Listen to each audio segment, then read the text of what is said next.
আজকের গল্প ভালো থেকো। হরিদ্বারে কয়েকদিনের ছুটি কাটাতে এসেছেন সমীর সস্ত্রী। এখানে এসেছেন স্ত্রী মিতালির আগ্রহে। ওনার অত পুণ্যি করার বাতিক নেই। উনি নাস্তিক নন, তবে ঠাকুর বিশ্বাস করেন বলে তীর্থে তীর্থে ঘুরে ইহলোক ছাড়ার আগে পুণ্যি সঞ্চয় করতে হবে এটা মানেন না। তবে ওনার ভাবনাধারার সাথে স্ত্রীর ভাবনা না মিললেও স্ত্রীর কোনো কাজে উনি বাধা দেন না, কারণ স্ত্রীর তীর্থ দর্শন হয় আর ওনার নতুন নতুন জায়গা দেখা হয়। ওনার ভালো লাগে নতুন নতুন জায়গা দেখতে, নতুন লোকের সাথে পরিচিত হতে। আজ সকালে ঋষিকেশ যাওয়ার উদ্দেশ্যে সমীর সস্ত্রীক বেরোলেন হোটেল থেকে, কিন্তু গাড়িতে ওঠার মুখে বিভ্রাট। গাড়িতে উঠতে গিয়ে মিতালি স্লিপ করে পড়ে যাচ্ছিল, কিন্তু একজনের কারণে আছাড় খাওয়া থেকে বেঁচে গেল। সমীর আগেই উঠেছিলেন বাসে, তাই মিতালি যে পড়তে পড়তে বাঁচল সেটা বুঝতে পারলেন পরে, যখন একটি মেয়ের সাহায্যে মিতালি খোঁড়াতে খোঁড়াতে এসে সিটে বসল। খানিক অবাক হয়েই স্ত্রীকে প্রশ্ন করলেন, খোঁড়াচ্ছ কেন? হোঁচট খেলে নাকি? মিতালি মাথা নাড়ল, তবে সাথের মেয়েটি বলল, কাকিমা স্লিপ কেটে পড়েই যাচ্ছিলেন, আমি পিছনে থাকায় ধরে ফেলেছি। সমীর এবার ব্যস্ত হলেন, কেটে ছড়ে যায়নি তো? ভালো করে দেখো, না হলে তো ব্যথা বাড়বে। মিতালি এবার বলল, না না, ব্যাপারটা বাজে হতে পারত, কিন্তু ওর জন্য হলো না। সমীর ওর মিষ্টি মুখের দিকে তাকালেন। মুখশ্রী ভারী মিষ্টি। জিজ্ঞাসা করলেন, তোমার নাম কি মা? জয়ী। বাহ, খুব সুন্দর নাম তো। মিতালির মন্তব্য। বেড়াতে এসেছ? না, এখানেই থাকি। ও। বাসের চালক হর্ন দেওয়া শুরু করেছে, গাড়ি এবার ছাড়বে, তাই জয়ী বলল, আমি এবার গিয়ে বসি কাকিমা। ওরা দুজনেই মাথা নাড়াতে ও এগিয়ে গিয়ে সিটে বসল। যথাসময়ে বাস গিয়ে পৌঁছল তার গন্তব্যস্থলে। সবাই বাস থেকে নেমে পড়ল। এবার সমীররা সব ঘুরে ঘুরে দেখবেন। জয়ী বাস থেকে নেমে এগিয়ে এসে বলল, কাকাবাবু, আপনাদের ঘোরা হয়ে গেলে এখান থেকে চলে যাওয়ার আগে একবার যাবেন আমাদের বাড়ি। সমীর বললেন, চেষ্টা করব। এই নিন আমার বাড়ির ঠিকানা, বলে জয়ী একটা কাগজ এগিয়ে ধরল। কোনো অসুবিধা হবে না ঠিকানা খুঁজে বার করতে, যাকেই জিজ্ঞাসা করবেন সেই দেখিয়ে দেবে আত্রেয়ী ভবন। দুজনেই হাসল। আসি তাহলে, বলে জয়ী এগিয়ে গেল। দুদিন হোটেলে থেকে সব দর্শনীয় স্থান দেখার পরে সমীররা ঠিক করলেন জয়ীদের বাড়ি একবার যাবেন। অত করে যখন মেয়েটা বলল, তাছাড়া অবাঙালিদের মাঝে একজন বাঙালি খুঁজে পেলে মনটা আনন্দিত হয়। কিন্তু যেদিন যাবেন ঠিক করলেন, তার আগের দিন রাত থেকে মিতালির গা ম্যাজম্যাজ ও মাথা যন্ত্রণা শুরু হলো। স্ত্রীকে ডাক্তার দেখিয়ে নিয়ে সমীর ঠিক করলেন যাবেন না কোথাও, স্ত্রী সুস্থ হলে বাড়ি ফিরবেন। কিন্তু মিতালি বলল, তা কেন? আমি যেতে পারছি না বলে তুমিও যাবে না? এটা ঠিক নয়। ও অত আশা করে বলেছে, ঠিকানা দিয়েছে। যাওয়ার আগে না হয় শুধু তুমি দেখা করে এসো আর আমার অবস্থাটা বুঝিয়ে বলো। মিতালির উৎসাহে সমীর ঠিকানা মিলিয়ে পৌঁছে গেলেন আত্রেয়ী ভবন। ভারী সুন্দর ছোট্ট একতলা বাড়ি, সামনে ছোট্ট একটা বাগানে সেই মুহূর্তে জয়ী ফুল তুলছে। সমীর মনে মনে ভাবলেন, মেয়েটি খুব ভক্তিমতী। গেটের হুড়কোটা খুলতেই জয়ী দেখতে পেল ওনাকে। হাসি মুখে বলল, আসুন আসুন। তা কাকিমা কোথায়? গেট ঠেলে ঢুকতে ঢুকতে সমীর উত্তর দিলেন, শরীরটা ভালো নেই তো, তাই আসতে পারলো না। কি হয়েছে? আসুন আসুন, আগে ভেতরে এসে বসুন, তারপরে কথাবার্তা হবে। ভেতরে এসে বেতের চেয়ারে বসে উনি সব বললেন। জয়ী বলল, এ মা, কাকিমার এই সময়ে শরীরটা খারাপ হলো? আমি কত আশা করেছিলাম উনি আসবেন।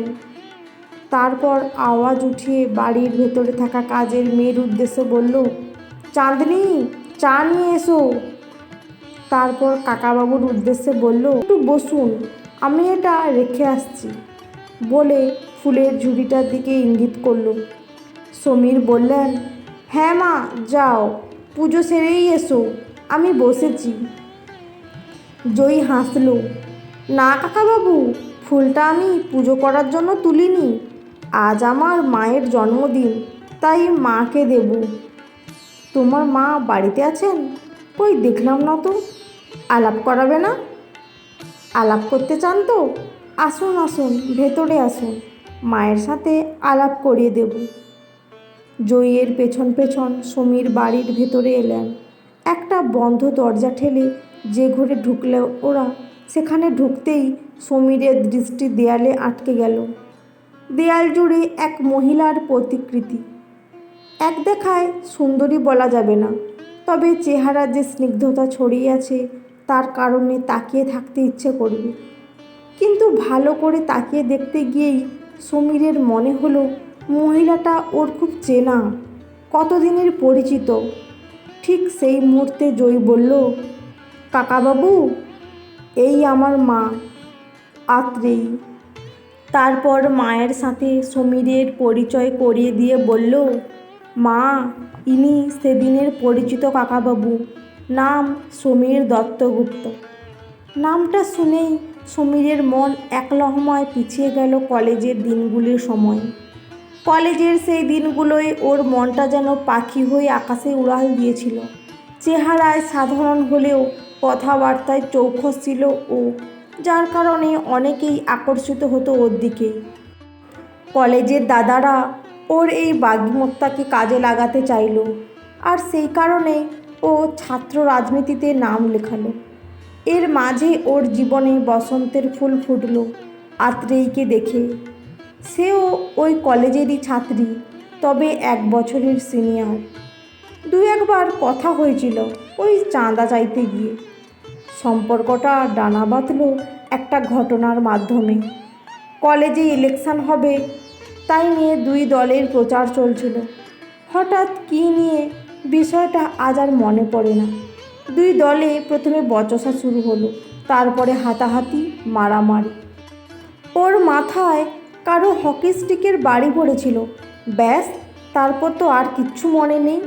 যখন জ্ঞান ফেরে তখনও হাসপাতালের বিছানায় শুয়ে, সামনে একটা টুলে আত্রেয়ী বসে। সুস্থ হয়ে বাড়ি ফিরতে 2 সপ্তাহ লেগেছিল। কলেজের সহপাঠীরা ওকে সেরকম দেখতে না এলেও আত্রেয়ীর আসার কামাই ছিল না। দেখাশোনা, কথাবার্তা এগোতে এগোতে মন দেওয়া নেওয়া হয়ে গেল। সময় বেশ এগিয়ে চলল। সমীর ভাবলেন, এবার প্রেমকে পাকাপোক্ত করা যাক। তাই এক বিকেলে শহরের এক দামি ক্যাফের কেবিনে পর্দার আড়ালে আত্রেয়ীর হাত দুটো ধরে বললেন, আমি তোমায় বিয়ে করতে চাই আত্রেয়ী। কথাটা শুনে আত্রেয়ী কিছুক্ষণের জন্য ওর মুখের দিকে তাকিয়ে রইল। তারপরে বলল, সেটা হয় না সমীর। ও প্রেমিকার কাছে এই উত্তর আশা করেনি, তাই বলল, কেন হয় না আত্রেয়ী? তুমি কি আমাকে ভালোবাসো না? খুবই ভালোবাসি, কিন্তু তবু বলছি এ বিয়ে সম্ভব নয়। আমার অতীত সম্পর্কে তোমার কোনো ধারণা নেই। বাধা দিয়ে সমীর বললেন, অতীতের চিন্তা করি না, তুমি আমার বর্তমান, এটাই আমার কাছে সব।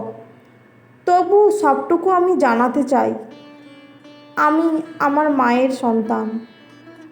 একজন জন্মদাতা বাবা ছিল, তবে আমাদের কোনো ভার নিতে অস্বীকার করায় আমরাও আর যোগাযোগ রাখিনি।